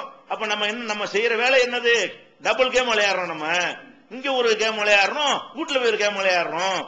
நம்ம போற போது சரியில்லைன்னு அவரா ஜட்ஜ்மெண்ட் பண்ணிக்கிட்டு ரசூலுல்லாஹ் என்ன செய்யறாரு, நாஃபக ஹன்லலா, நான் ஹன்லலாவாகிய நான் வந்து முனாஃபிக் ஆயிட்டேன், நான் வந்து இங்க ஒரு மாதிரியா நடக்கிறேன் அங்க ஒரு மாதிரியா நடக்கிறேன்னு சொல்லி விளக்கமா என்ன செய்யறாரு, ரசூல் ஸல்லல்லாஹு அலைஹி வஸல்லம் வந்து பேசுறாரு. அப்ப ரசூல் ஸல்லல்லாஹு என்ன செய்யறாங்க, ஹன்லலாவே அப்படி சொல்லாது, யா ஹன்லலா சாஅத்தன் வ சாஅத்தன், இப்படி கொஞ்சம் நேரம் இருக்கணும் அப்படி கொஞ்சம் நேரம் இருக்கணும். ரசூலுல்லாஹ் என்ன சொல்றாங்க, இதெல்லாம் முனாஃபிக் கிடையாது, இங்க இருக்கும்போது இப்படித்தான் இருக்கணும், அங்க இருக்கும்போது அப்படித்தான் இருக்கணும்ட்டாங்க. ரசூலுல்லாஹ் என்ன சொல்றாங்க, பள்ளிவாசல்ல அல்லாஹ் பத்தி பேசும்போது மறுமையை பத்தி பேசும்போது இப்படி இரு, வீட்டுக்கு போயிட்டு அது அப்படி இருப்பா, அதான்ப்பா நீ செய்யறது கரெக்ட். ஒரே அடி அப்படி ஒரே பள்ளிவாசல்ல உட்காந்து கதியா இருக்க முடியாது, அதுக்காண்டி அங்கேயும் உட்காந்துட்டு இருக்க முடியாது. சாஅத்தன் வ சாஅத்தன், இதுக்கு ஒரு நேரம் அதுக்கு ஒரு நேரம் இருக்குது அப்படின்னு சொல்லி ரசூல் ஸல்லல்லாஹு அலைஹி வஸல்லம் அவர்கள் அவருடைய அந்த நிலைப்பாட்டை என்ன செய்யறாங்க, நியாயப்படுத்தி ஆதரிச்சு சொல்றாங்க. இது முஸ்லிம்ல 4937 38 ஆகிய ஹதீஸ்கள்ல இடம்பெற்றிருக்கிறது. அப்ப இதுல நம்ம என்ன வழங்குறோம், அதாவது வீட்டுக்கு போனால் மனைவிமார்கள்ட்ட சந்தோஷமா கொஞ்சி விளையாடக்கூடிய வகையில் இருக்கணும். இதுக்கு யாரும் குறுக்கையும் வரக்கூடாது. இவன் அப்படி இருக்கணும், மாப்பிள்ளை எப்படி இருக்கணும், மாப்பிள்ளையை பார்த்து அம்மா என்ன செய்யணும், ஆமா பையன் சந்தோஷமா வந்திருக்கான்னு சொல்லி அதுக்கு தகுந்த மாதிரி அவங்களும் என்ன செய்யணும், மாமியாரா இருக்கக்கூடிய நடந்து கொள்ள வேண்டும். அப்ப இதெல்லாம் என்ன வழங்குறது, பெண்கள் விஷயத்துல வந்து அது எதுக்கு நம்ம கல்யாணம் பண்றோமோ அதுக்கு ஏற்றவாறு அவங்களோட அந்த மூடுகள் என்ன செய்யணும், மாத்திக்கொண்டு எல்லா விதமான டென்ஷனை இறக்கக்கூடிய ஒரு இடமாக குடும்பத்தை அமைத்துக் கொள்ளணும். வீட்டுல போனா டென்ஷனை ஏத்தி விடுற இடமா இருக்கக்கூடாது, டென்ஷன் எல்லாம் குறைஞ்சு போயிடணும், ஒரு ரிலாக்ஸ் ஆயிரணும், எல்லாத்தையும் மறந்துடணும். எப்படி நரகத்தை பத்தி உள்ளதே மறந்துட்டு வீட்டுக்கு வர்றாருல, நரகத்தை பத்தி ஒரு டென்ஷன் ஏத்தனா எப்படி இருக்கு, அதையெல்லாம் மறந்துட்டு வீட்டுக்கு ஒருத்தர் வர்றாருன்னு சொன்னா அந்த வீடு சொர்க்கமா இருக்கும், அது ஒரு நல்ல வீடா இருக்கும். இங்க சேல் டாக்ஸ் அந்த இது பஞ்சாயத்து எல்லாத்தையும் பார்த்துட்டு ஏதாவது பிரச்சனை ஆயிட்டு வீட்டுக்கு வருவான், வீட்டுக்கு வந்து அதுக்கு மேல இங்க கர்பலா நடக்கும், மாமியாக்கும், இப்ப எப்படி நிம்மதி கிடைக்கும். அப்ப அந்த மாதிரி இல்லாமல் பார்த்துக் கொள்ள வேண்டும். இதெல்லாம் குடும்பத்தில் உள்ளது, இஸ்லாமிய குடும்பத்தில் வந்து இப்படி ஒரு அனுசரணையோட எல்லாரும் நடந்து கொள்ள வேண்டும். இன்னும் சொல்ல போனா பாருங்க, ரசூல் ஸல்லல்லாஹு அலைஹி வஸல்லம் எப்படி எல்லாம் நடக்கிறாங்கன்னு பாருங்க. வீட்டுக்கு வர்றாங்க, வீட்டுக்கு தபூக் யுத்தத்திலிருந்து அல்லது ஹைபர் யுத்தத்திலிருந்து ரெண்டு சந்தேகமா அந்த அறிவிப்பாளர் சொல்றாரு. தபூக்ல இருந்தோ ஹைபர்ல இருந்தோ அந்த போருக்கு முடித்து விட்டு நபிகள் நாயகம் ஸல்லல்லாஹு அலைஹி வஸல்லம் அவர்கள் என்னுடைய வீட்டுக்கு வந்தார்கள். ஆயிஷா நாயகி சொல்றாங்க, என்னுடைய வீட்டுக்கு வந்தார்கள். வீட்டுல ஒரு மாடம் மாதிரி, மாடம்னா ஜன்னல் மாதிரி இருக்குல்ல, செவத்துல வச்சிருப்பாங்க இல்லையா, அதுல என்ன செய்யறாங்க, ஆயிஷா நாயகி வந்து நிறைய பொம்மைகளை சேர்த்து வச்சிருக்காங்க. பெண்களுக்கு அந்த பொம்மைகள்ல ஒரு ஆசை இருக்கும், எது வரைக்கும், புள்ள பெற வரைக்கும், குழந்தையை பெற்று குழந்தையை கொஞ்சணுங்கிற அந்த பருவம் வர்ற வரைக்கும் என்ன செய்வாங்க, கல்யாணம் பண்ணின பொம்பளையா இருந்தாலும் பொம்மைகள் மேல என்ன செய்வாங்க, ஒரு ஆசைப்படக்கூடியவர்களாக இருப்பார்கள். அது எப்ப மாறும், ஒரிஜினல் பொம்மை கிடைச்சோன்னு மாறி போயிடும், உசுப்புல பொம்மை கிடைச்சாதான் என்ன செய்யும், மாறும், அது வரைக்கும் மாறாது. ஆயிஷா நாய்க்கு தான் குழந்தை இல்லையில, அதனால அவங்க என்ன செய்யறாங்கன்னா பொம்மைகள் அது மாதிரி வச்சு அதை வச்சு விளையாண்டுகிட்டு இருக்கிறது, அவங்களுக்கு டைம் பாஸ் போகணும்ல. பெண்கள் வந்து ஏதாவது ஒரு அன்பு பாசம் செலுத்தணும், அது மாதிரி ஒரு டைப்ல இருக்கிற காரணத்தினால பிள்ளைகள் இல்லாட்டி எதுல பாசம் வரும், அவங்களுக்கு எதுல ஒரு ஆசை வரும், இந்த பொம்மைகளை வச்சு விளையாடக்கூடிய ஒரு ஆசை வரும். பலவிதமான பொம்மைகள் வந்து வைத்திருக்கிறார்கள், என்னென்ன மாதிரி பொம்மைன்னு வரல. அப்ப வந்து அப்ப ரசூல்லா வீட்டுக்கு வந்துட்டாங்களா, வீட்டுக்கு வரும் பொழுது மாடத்துல வந்து பொம்மையை வைத்து ஒரு ஸ்கிரீன் போட்டு வச்சிருக்காங்க. அதையெல்லாம் விலைக்கெல்லாம் ரசூல்லா பார்க்க மாட்டாங்க போல இருக்கு. அப்ப காத்து அடிச்சு என்னவாது அந்த ஸ்கிரீன் விலகணும்னு பொம்மைகள்லாம் இருக்கிற ரசூல் ஸல்லல்லாஹு அலைஹி வஸல்லம் தெரியுது. அப்ப அதுல என்ன செய்யறதா, ஒரு குதிரை பொம்மை ஒண்ணு இருக்கிறது. அந்த குதிரைக்கு என்ன பண்ணிருக்குன்னா ரெண்டு ரெக்க வைக்கிற மாதிரி, ரெக்க வச்ச குதிரை மாதிரி பொம்மை செஞ்சு வச்சிருக்காங்க. அந்த பொம்மையில குதிரைக்கு என்ன இருக்கு, ரெண்டு சிறகு இருக்குது, ரெக்கையோட இருக்குது. அப்ப ரசூல் ஸல்லல்லாஹு அலைஹி வஸல்லம் செய்யறாங்கன்னு கேட்டா, மாஹாதா யா ஆயிஷா, ஆயிஷாவை இது என்ன, குறிப்பிட்ட அவ்வளவு பொம்மையை பத்தி கேட்கல, இது டிஃபரெண்டா இருக்குல்ல, சாதாரண குதிரையா இருந்தா கேட்டிருக்க மாட்டாங்க. குதிரைக்கு சிறகுலாம் இருக்காது இல்லையா, சிறகோட குதிரை இருந்தவுடனே அவங்க என்ன செய்யறாங்க, அந்த இன்வால்வ் ஆகி அந்த மனைவியை எப்படி ரசிக்கிறாங்களோ அதுக்கு தகுந்தவாறு இறங்கி போய் என்ன செய்யறாங்க, மாஹாதா யா ஆயிஷா, ஆயிஷாவை இது என்ன வித்தியாசமா ஒண்ணு இருக்குது அப்படிங்கிறாங்க. இந்த நடுவுல இருக்கு அது என்னன்னு கேக்குறாங்க. அவங்க என்ன செய்யறாங்கன்னா ஃபர்சுன், அது குதிரை பொம்மை அப்படிங்கிறாங்க. அப்ப ரசூல் ஸல்லல்லாஹு அலைஹி சொல்றாங்க, மாஹாதல்லதி அலைஹி, குதிரை பொம்மை தெரியுது, அது முதுகுல ரெண்டு இருக்கு, அது என்ன? அந்த சிறக கேக்குறாங்க, ரெக்க வச்சிருக்குதுல, அது என்ன ரெக்க இருக்கிறது என்ன அப்படின்ற, அது முதுகில இருக்கிறது என்னன்னு கேக்குறாங்க. அப்ப ஆயிஷா நாயகி சொல்றாங்க, ஜினாஹானி, அது ரெக்க தான், அது ரெக்கை தான் மேல வச்சிருக்கிறோம் அப்படிங்கிறாங்க. அப்ப ரசூல் ஸல்லல்லாஹு அலைஹி கேக்குறாங்க, ஃபர்சுன் லஹு ஜினாஹானி, என்ன குதிரைக்கு ரெக்கையும் இருக்குமோ? குதிரை பொம்மை வச்சிருக்கீங்க, பரவன ரெக்க இருக்கலாம், நீங்க விளையாடுற பொம்மையில குதிரைக்கு என்ன இருக்கு, ரெக்க வச்சு வச்சிருக்கீங்களா, என்ன செய்தி அப்படிங்கிறாங்க. அப்ப ஆயிஷா நாயகி சொல்றாங்க, அம்மா சமயத்த அன்னலி சுலைமான ஹைலன் லஹா அஜ்னஹத்துன், சுலைமான் நபிட்ட இருந்த குதிரைகளுக்கு ரெக்க இருக்குன்னு சொல்றாங்களே, அது நீ கேள்விப்பட்டது இல்லையா? ஊர்ல பேசிக்கிறேன்னு சொல்றாங்க. அம்மா சமயத்தை நீங்க கேள்விப்பட்டது கிடையாதா? சுலைமான் நபி காலத்துல அவங்க வச்சிருந்த குதிரைகளுக்கு என்ன இருந்துச்சு, அது கதைதான். அந்த கதையை அவங்க கேள்விப்பட்ட அந்த பருவத்தில் உள்ள வச்சு என்ன செய்யறாங்க, அப்படி சொல்றாங்க. சொன்ன உடனே இந்த அவங்க சொன்ன அந்த பதிலை கேட்ட உடனே நபிகள் நாயகம் துடுப்பா செஞ்சதுக்கு நியாயப்படுத்த மாதிரி பதில் சொல்றாங்கல்ல, அதை கேட்டு ரசூல் ஸல்லல்லாஹு அலைஹி வஸல்லம் சிரித்தார்கள், கடவாய்ப்பற்கள் தெரிகிற அளவுக்கு சிரித்தார்கள். அப்ப இதெல்லாம் என்ன விளங்குது, இது அபூதாவுதுல 4284வது ஹதீஸாக இது பதிவு செய்யப்பட்டிருக்கிறது. அப்ப வீட்டுல மனைவிமார்கள் அவங்களுக்கு சில பெண்கள்ங்கிற முறையில அவங்களுக்கு விருப்பமான ஒரு உலகம் இருக்கும். ஆம்பளை மாதிரி அவங்களுடைய டேஸ்ட் இருக்காது. அவங்களுக்கு தகுந்த மாதிரி பொம்மை வச்சிருப்பாங்க, பிள்ளை வச்சிருப்பாங்க, பல்லாங்குழி வச்சிருப்பாங்க. பெண்கள் உலகம்னு தனியா இருக்குதுல்ல, அது மாதிரி ஒண்ணு இருக்கக்கூடிய நேரத்தில் அதோட இன்வால்வ் ஆகி நின்று பேசினாங்களே தவிர என்ன செய்யுது, உனக்கு தகுந்த பொம்பளை கல்யாணம் பண்ணி வந்து இந்த பொம்மை என்னத்துக்கு பொம்மை அப்படி கேட்டாங்களா? நம்மளதான் என்ன பண்ணிருப்போம், இத்தனை 7 வயசாகுது, உனக்கு எதுக்கு பொம்மைன்னு கேட்பா இல்லையா? அது பொம்மை வைக்கிற வயசா? இது தபூக்குல போயிட்டு வரும்போது நடக்குது, ரொம்ப பின்னாடி நடக்கிறது. அவங்க குடும்ப வாழ்க்கை ஈடுபட்டு நல்ல சந்தோஷமா ஒரு பெரிய மனுஷியாகி ஹதீஸ்லாம் அறிவிக்கக்கூடிய வயசுல வந்த பிறகு இந்த பொம்மையை வச்சு விளையாடுற தன்மையில யாரு இருக்கிறா? ஆயிஷா நாயகி இருக்கிறாங்க. இது நம்மளா என்ன பண்ணுவோம், நம்ம மாமியார் இருந்தா என்ன பண்ணுவாங்க, அந்த பொண்ணுடைய மாமியா இருந்தாங்கன்னா அப்படித்தான் நடக்கும். ஆனா ரசூல் ஸல்லல்லாஹு அலைஹி எப்படி எடுத்துக்கிட்டாங்க, அழகா அது பேசி அவங்க சொல்றத கேட்டு அதுக்கு ஒரு சிரிப்பை வெளிப்படுத்துற அளவுக்கு. அப்ப மனைவிமார்கள் அப்படி செஞ்சால் கூட நம்ம என்ன செய்யணும், அவங்களுடைய டேஸ்ட் அப்படித்தான், அவங்க டைப் அப்படித்தான் இருக்கும் என்கிற மாதிரி நம்ம அட்ஜஸ்ட் பண்ணி கொண்டு அதுலயும் ஒரு சிரிப்பை உண்டாக்கி அதுலயும் ஒரு சந்தோஷம் உண்டாக்கிட்டு போறதுக்கு ஆசைப்படுறாங்க. இதுதான் குடும்ப வாழ்க்கைங்கிறது. இப்படி எல்லாத்திலையும் இந்த மாதிரி எடுத்துக்கொண்டு மனைவிமார்களை என்ன செய்யணும், நடத்த வேண்டிய ஒரு விஷயம் இருக்கிறது. அதே மாதிரி நபிகள் நாயகம் ஸல்லல்லாஹு அலைஹி வஸல்லம் எப்படிலாம் குடும்ப வாழ்க்கை நடத்துறாங்கன்னு பாருங்க. நபிகள் நாயகம் ஸல்லல்லாஹு அலைஹி வஸல்லம் அவர்கள் ராத்திரியில தொழுவாங்க. இரவு நேர தொழுகையை தொழுதுட்டு ரொம்ப நேரம் தொழுவாங்க, சமயத்துல சுப வரைக்கும் நீடிச்சிடும். அப்படி இரவு தொழுகை தொழுத உடனே தொழுது முடிச்சுட்டு பார்ப்பாங்க. நான் முழிச்சுக்கிட்டு இருந்தேன்னு வைங்க, முழிச்சுக்கிட்டு இருந்தேன்னு சொன்னா உட்கார்ந்து பேசிக்கிட்டே இருப்பாங்க. ரசூல் ஸல்லல்லாஹு அலைஹி வஸல்லம் மனைவி பேசுறதும் நம்முடைய அது ஒரு கடமை. மனைவிமார்களோட சந்தோஷமா இருக்கிறதுனா வெறுமனே அந்த தாம்பத்தியத்துக்கு மட்டும் நம்ம அதை ஆசைப்பட கூடாது. பொதுவா மனைவி கிட்ட சந்தோஷமா பேசிக்கிட்டு நல்லா இருக்குல்ல அப்படி பேசிக்கிட்டு இருக்கணும். என்னத்த பேசிக்க போறாங்க, ஆராய்ச்சி பண்ணிருக்க போறாங்க. அது ஆயிஷா நாயகி சொல்ற என்னது, நான் சும்மா இருந்தேன்னு சொன்னா, முடிச்சுட்டு இருந்தேன்னு சொன்னா என்னோட உட்காந்து தொழுது முடிச்சு என்ன செய்வார்கள், பேசிக் கொண்டிருப்பார்கள். நான் தூங்கி இருந்தேன்னு சொன்னா அவங்க படுத்துருவாங்க, எழுப்ப விட மாட்டாங்க. தூங்கிட்டு எழுப்பிலாம் பேசிட்டு இருக்க மாட்டாங்க. நான் முழித்துக் கொண்டிருந்தேன் என்று சொன்னால் என்னிடத்தில் பேசிக் கொண்டிருப்பார்கள் ஆயிஷா நாயகி சொல்றாங்க. இது புகாரில 1119, 1161, 1162 ஆகிய ஹதீஸ்கள் இடம்பெறுகிறது. இது மாதிரி இல்லற வாழ்க்கை நடந்து கொள்ளணும். குடும்ப வாழ்க்கையில மனைவிமார்களோட பேசுறதுக்கு நேரம் ஒதுக்கணும், கலகலப்பா இருக்க வேண்டும், தமாஷ் பண்றதுக்கு நேரம் ஒதுக்க வேண்டும். அவங்களுடைய விளையாட்டுகள் போக்குவரத்துக்கு என்ன செய்யணும், நம்மள அது முட்டுக்கட்டை இல்லாம ஊக்குவிக்கிற விதமா, அதனால பிரச்சனை இல்லை. மார்க்கத்துக்கு தடைந்து வந்தா மட்டும்தான் நம்ம அத இது லகான் போடணும், கடிவாளம் போடணுமே தவிர மற்ற விஷயங்கள் என்ன செய்யக்கூடாது, அவங்களுடைய உரிமைகள் ஆசைகளுக்கு குறுக்க நிக்க கூடாது என்பது இதை பார்க்கிறோம். அதே மாதிரி கல்யாணம் நடக்குன்னு வைங்க, இந்த கல்யாணங்களுக்கு போயிட்டு வர்றது பெண்களுக்கு ஒரு ஆசையா இருக்கும். பொதுவாக அவங்க தானே பொழுதுபோக்கு இருக்கிறது. ஒரு சொந்த மதத்தில் ஒரு கல்யாணம் இருந்தா பெண்கள்லாம் போயிட்டு வர்றாங்க, நம்ம சமூகத்தில் பார்க்கிறோம். ரசூல் ஸல்லல்லாஹு அலைஹி வஸல்லம் காலத்திலையும் இந்த கல்யாணம்னா பெண்கள்லாம் படையெடுத்து போவாங்க. ஒரு கல்யாண வீட்டுக்கு என்ன செய்வாங்க, போயிட்டு வர ஒரு வழக்கம் இருந்துச்சு. இதை ரசூல் ஸல்லல்லாஹு தடுக்கல. ஆனா கல்யாணம்னா 100 நம்ம கல்யாணம் மாதிரிலாம் இல்ல. ரசூல் ஸல்லல்லாஹு அலைஹி வஸல்லம் காலத்துல எல்லா கல்யாணமும் கரெக்டா தான் நடக்கும். டவுரி வாங்கின கல்யாணம் நடக்காது, விதத்து கல்யாணம் நடக்காது, எல்லாமே சுன்னத் அடிப்படையில தான் இருக்கு.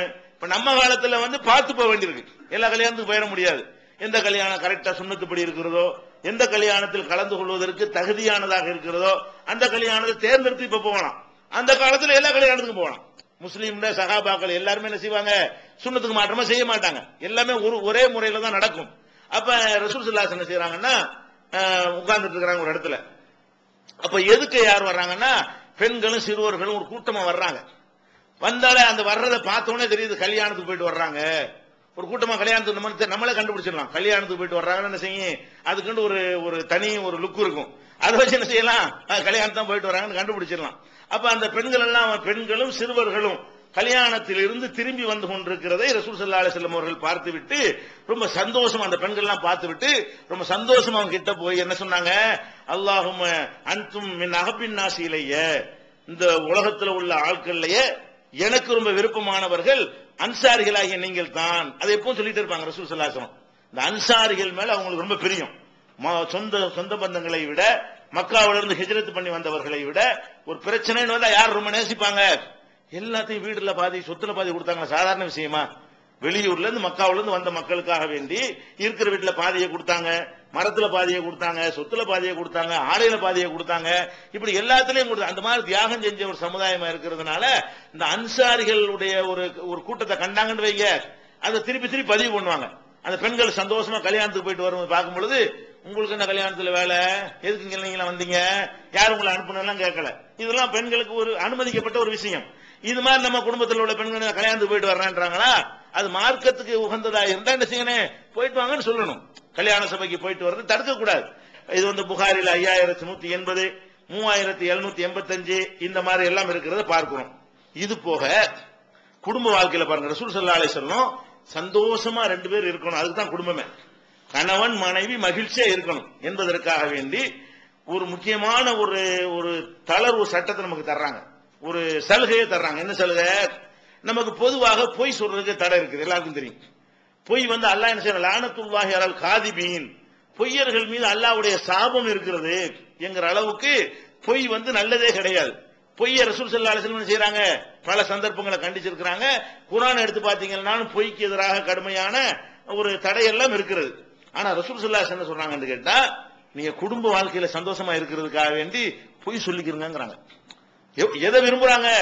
அந்த சந்தோஷம் தான் முக்கியம். கணவன் மனைவிக்கு சந்தோஷம் ஏற்பட வேண்டும் என்று சொன்னால் கணவன் மனைவிட்ட கொஞ்சம் பொய்யா பேசிக்கிறலாம், மனைவி கணவன்கிட்ட அது மாதிரி பொய்யா பேசிக்கிறலாம். அந்த பொய்யா பேசுறத 2ஆ பிரிச்சுக்கிறேன். பொய்ன்னு சொன்னா வாக்குறுதி கொடுத்து ஏமாத்துற மாதிரி, மோசடி பண்ற மாதிரி, அந்த மாதிரி பொய் சொல்லிட்டு போயிடக்கூடாது. ஒரு மனைவி விட்ட கழுத்துல நகை போட்டுருக்குன்னு வைங்களேன், ஊதா இருக்கணும் பண்றதுக்காக பொய்ய சொல்லி வாங்கிட்டு போயிடக்கூடாது. வழங்குதா? அந்த மாதிரி பொய் கிடையாது. பொய் அதெல்லாம் மோசடியில வந்துடும், ஏமாத்துறதுல வந்துடும். ஏமாற்றாத வகையில் உள்ள பொய்களுக்கு அனுமதி இருக்கிறது. மனைவிட்ட ஒருத்தன் சொல்லலாம், எவ்வளவு ஒரு உனக்குள்ள குணம் உலகத்துல யாருக்காவது இருக்கான்னு சும்மா விட்டு அடிக்கலாம். வழங்குதா? ஆக குணம் கெட்டு இருந்தா கூட ஐஸ் வைக்கிறதுக்காண்டி என்ன எவ்வளவு பேர் பாக்குறோம், அந்த வீடு இந்த வீடெல்லாம் பார்த்தா உன் குணம் யாருக்கும் வராது, பொய்ன்னு தெரிஞ்சுக்கிட்டே சொல்லலாமா? என்ன ரசூலுல்லாஹ் சொல்றாங்க, பொய்ன்னு தெரிஞ்சுக்கிட்ட இவன் சரியான கஞ்சனா இருப்பான், கொடூரமான ஆளா இருப்பான், உங்களை மாதிரி வள்ளலே கிடையாது பொம்பளையும் சொல்லலாம். பொம்பளை என்ன செய்யலாம் புருஷன்ட்ட, அதாவது அந்த கொஞ்சிற வகையில உன்னைய விட அழகு உன் அழகு யாருக்கு வரும்னு கேட்கலாம். அழகு உள்ளவர்கள் உலகத்தில் இருப்பாங்க, அது பொய்யா நசமா? பொய் தானே. ஒரு மனைவியை பார்த்து நீ தான் உலகத்திலே பேரழகின்னு ஒருத்தன் சொன்னா அது உண்மையா இருக்குமா? கண்டிப்பா உண்மையா இருக்காது. கோடியில ஒருத்தன் சொன்னா உண்மையா இருக்கும், எல்லாரும் சொல்றது உண்மையா இருக்குமாண்டா இருக்காது. அப்ப ஒரு மனைவியை பார்த்து இப்படி சொன்னான்னு சொன்னா அதுல என்ன வரும்? அவளுக்கு ஒரு சந்தோஷம். அவளை நம்ம அழகா இருக்கும்னு கணவர் சொல்லிட்டாரு, நம்ம குணத்தை பாராட்டிட்டாரு. இன்னும் சொல்ல போனா சின்ன சின்ன பாராட்டுகள்லாம் பெண்களுக்கு சந்தோஷமா இருக்கும். சாப்பாடு இருக்குன்னு வைங்களேன், வாயில வைக்க விளங்காட்டா கூட சூப்பர்ன்ற வேண்டியதான். வாயில வைக்க விளங்கலன்னு வைங்க, உன் கைப்பக்கம் யாருக்கு வரும்? அது என்ன கிடைக்குதுனால ஒரு சந்தோஷம் கிடைக்கும். நீங்க என்ன செய்றீங்க, இது யாரும் நம்ம ஏமாத்தல, மோசடி பண்ணல, எதுக்காக இதை செய்யறோம்? இப்படி ஒன்றை சொன்னால் நம்ம மனைவி மகிழ்ச்சி அடைவாள். மகிழ்ச்சி அடைந்து நம்மளை பார்த்து சிரிப்பா, சிரிச்சு ஒருத்தருக்கு அன்பை பரிமாறிக்கிடுவோம். அது சந்தோஷமா வாழ்க்கை ஓடும்.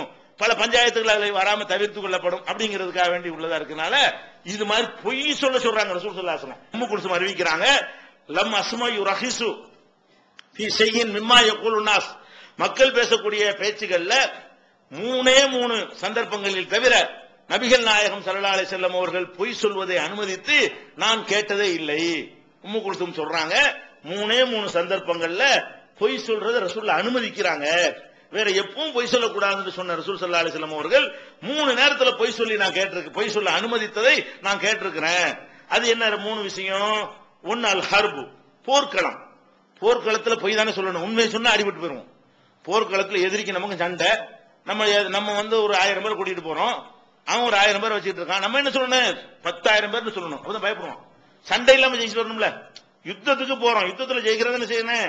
நம்முடைய படை பலம் எவ்வளவோ அதை விட பல மடங்கு என்ன செய்யணும்? பெருக்கி அவனுக்கு காட்டணும். நாங்க பெரிய 10,000 பேர் ஒழுங்கா இருந்து தொலைச்சு விடுவோம் அப்படிங்கன்னு. துருப்பிடிச்ச வாழ் வச்சிருந்தாலும் அணுகுண்டு வச்சிருக்கோங்கிற அளவுக்கு சொல்லணும். அப்பதான் அது வந்து ஒரு நாட்டை காப்பாத்துறதுக்கு உதவும். அதாவது சண்டையில் உதவுறத விட அந்த வாய் சவடால் கூடுதலா இருக்கணும் யுத்தத்தை பொறுத்த வரைக்கும். அப்ப யுத்தங்களை அதனாலதான் இந்த போராட்டங்கள் நடத்துறோம் வைங்களேன். சில நம்பர்களை எல்லாம் கூட சொல்றதுக்கு காரணம். ஒரு 500 பேர் கலந்து கூட்டா 5000 பேர் சொல்லலாம், தப்பு கிடையாது. ஏன் நீங்க எல்லாம் நினைக்கலாம் எண்ணி ஸ்கொயர் போட்டு போட்டு எண்ணிட்டு இருக்க கூடாது. போர்க்களத்துக்கு மார்க்கத்தில் அனுமதி இருக்கிறது. போர்னு சொல்லி வந்துருச்சுன்னு சொன்னா அப்படி சொன்னா தான் அது நிறைவேறும். எதிரிகளா இருக்கிறாங்க, நமக்கு உரிமைகளை பறிக்கிறாங்க, என்ன செய்யணும்? 500 பேர் வந்தா 5000 பேர் சொன்னா தப்பே கிடையாது. ஏன் இது யாரும் ஏமாத்திருக்க சொல்லல, மோசடி பண்றதுக்கு சொல்லல. இவங்க இது தலை எண்ணிப்பாங்க. ரூபாயை ஒருத்தர் என்ன செய்யறாரு, அவங்க ஆளுக்கு 500 ரூபாய் 300 ரூபாய் தர்றாரு, 5000 பேர்னு சொல்லி வாங்கிட்டு போய் 500 ரூபாய் கொடுத்தா அதான் மோசடி. இதுல என்ன கொடுக்கல் வாங்குறதுக்கு ஒண்ணுமே கிடையாது. சும்மா நம்பரை சொல்றோம். அப்ப வந்து என்ன செய்ய, அதிகமான பேர் கலந்து கொண்டார்கள் சொன்னா அந்த கோரிக்கை நிறைவேறும். அந்த மாதிரி ரசூல் ஸல்லல்லாஹு என்ன செய்யறாங்கன்னு கேட்டா போர்ல செய்ய சொல்றாங்க. ரசூலுல்லாஹ் என்ன செய்வாங்களாம், யுத்தத்துக்கு போறாங்கன்னு வைங்க, எந்த யுத்தத்துக்கு போனாலும் சரி மக்கள்கிட்ட வந்து எல்லாத்தையும் ரசூலுல்லாஹ் போய் தான் சொல்லுவாங்க. எப்படி சொல்லுவாங்க? இந்த பக்கம் போறதா இருக்காங்கன்னு வைங்களேன், இந்த பக்கம் அறிவிப்பாங்க. நம்ம நாளைக்கு என்ன செய்யணும், கும்பகோணத்துக்கு போறது வந்து நாகர்கோவிலுக்கு போற திட்டம் வச்சிருப்பாங்க. மக்கள் எப்படி சொல்லுவாங்க, நம்ம கும்பகோணத்தின் பக்கம் நம்ம போக இருக்கிறோம். ஏன் எதிரி ஒருத்தன் இருப்பான், அவ்வளவு பேர் நம்ம ஆளுக்குன்னு சொல்ல முடியாது, இந்த தகவல் உடனே போகும், அவன் சுதாரிச்சு ஏத்து வந்துருவான்.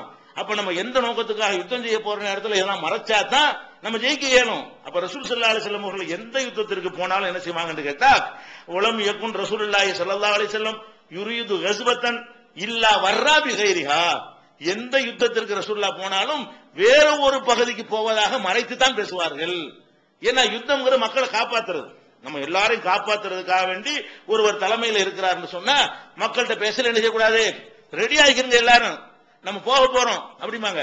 திங்கக்கிழமை போறோம், செவ்வாய்க்கிழமை கிளம்பிடுவாங்க. செவ்வாய்க்கிழமை போறோம்னு சொல்லிட்டு திங்கக்கிழமை கூப்பிட்டுருவாங்க.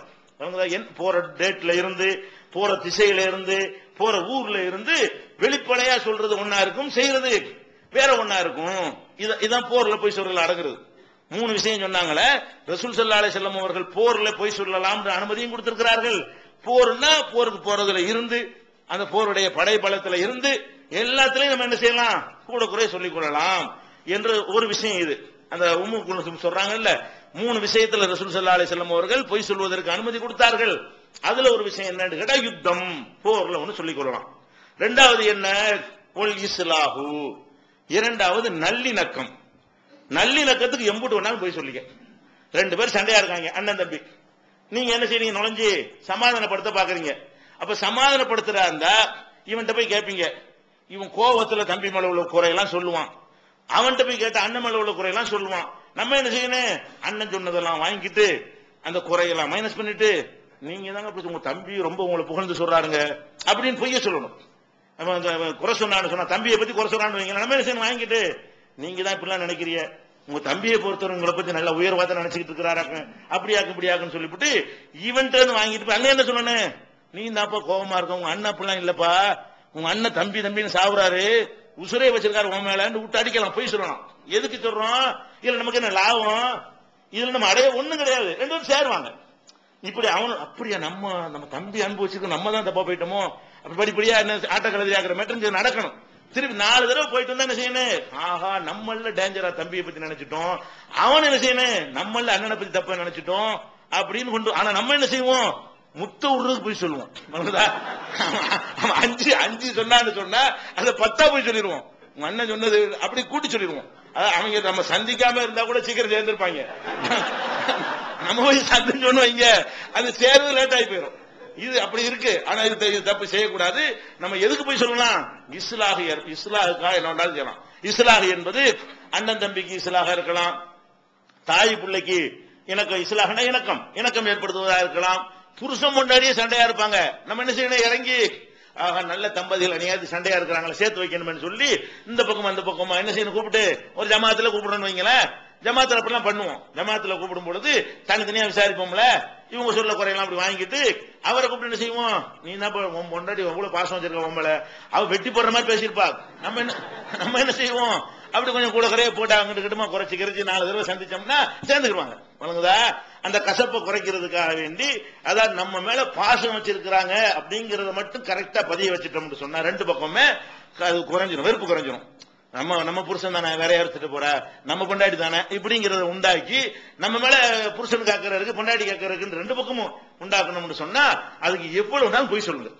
இஸ்லாமுக்காக வேண்டி 2 பேரும் நல்ல காரியத்துக்கு சேர்த்து விடுறதுக்காக வேண்டி என்ன செய்யுங்க, அது கணவன் மனைவியா இருக்கட்டும், அண்ணன் தம்பியா இருக்கட்டும், நண்பர்களா இருக்கட்டும், அது போய் சொல்றதுக்கு அனுமதி இருக்கு 2.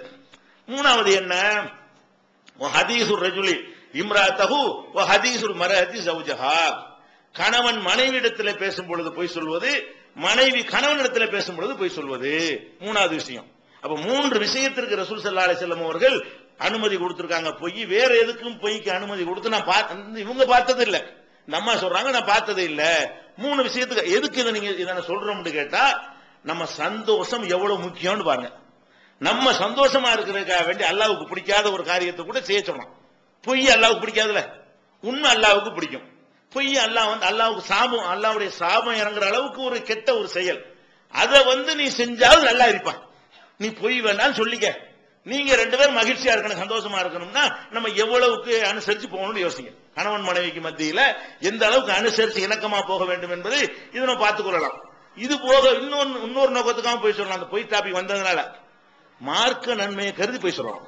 இன்னொரு பொய் என்னது, மார்க்கத்துடைய நன்மையை கருதி போய் சொல்லிக் கொள்ளலாம். உதாரணமா இப்ராஹிம் நபி என்ன செய்வாங்க, திருவிழாவுக்கு கூப்பிடுவாங்க. திருவிழாவுக்கு அந்த கோயில் திருவிழாவுக்காக கூப்பிடுவாங்க. அவர் என்ன செய்வாரு, போறதுக்கு விருப்பம் இருக்காது.